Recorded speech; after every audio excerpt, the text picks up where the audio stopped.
البنت كانت واقفة في طابور عشان المقابلة، وفجأة خدت بالها إن لفتة الشركة ميلة، فقامت خطوة لقدام وعدلتها من غير تردد. التصرف ده اتشاف بالظبط من قبل اللي بيعمل المقابلة، والبنت اتقبلت في ساعتها على طول. وطلع إن المسؤول عن المقابلة كان عامد يخلي اللفتة كده عشان يختبر هل المتقدمين عندهم إحساس بالمسؤولية ولا لأ. وللأسف طول الصبح مفيش حد اتحرك يعدلها لحد ما ظهرت البنت ونورت المكان. وهي لسه بتعمل كده كل الناس حواليها كانوا متلخبطين، لكن المسؤول صرفهم من غير أي مجاملة وخلى البنت بس اللي تكمل.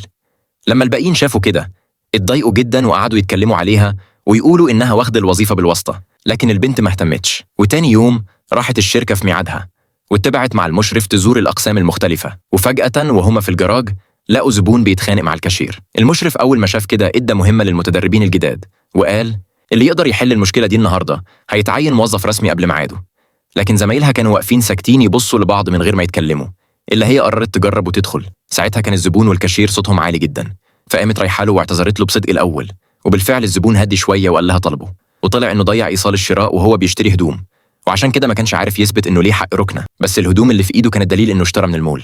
البنت قالت له إنها فاهمة موقفه، لكن القوانين ما ينفعش تتكسر، فعرضت تدفع له رسوم الركنة من جيبها، لكن الكاشير رفض الفكرة، والكلام ده رجع الغضب للزبون تاني. البنت لما شافت كده طلعت لائحة قوانين المول للموظفين وقالت للزبون لو مش راضي ممكن تكلم الخط الساخن للشكاوي. الكاشير أول ما شاف كده اعتذر للزبون بنفسه، والزبون خد تذكرة الركنة ومشي على طول. المشرف اللي شاف كل حاجة انبسط جدا من اللي حصل، وعين البنت موظفة رسمية في ساعتها.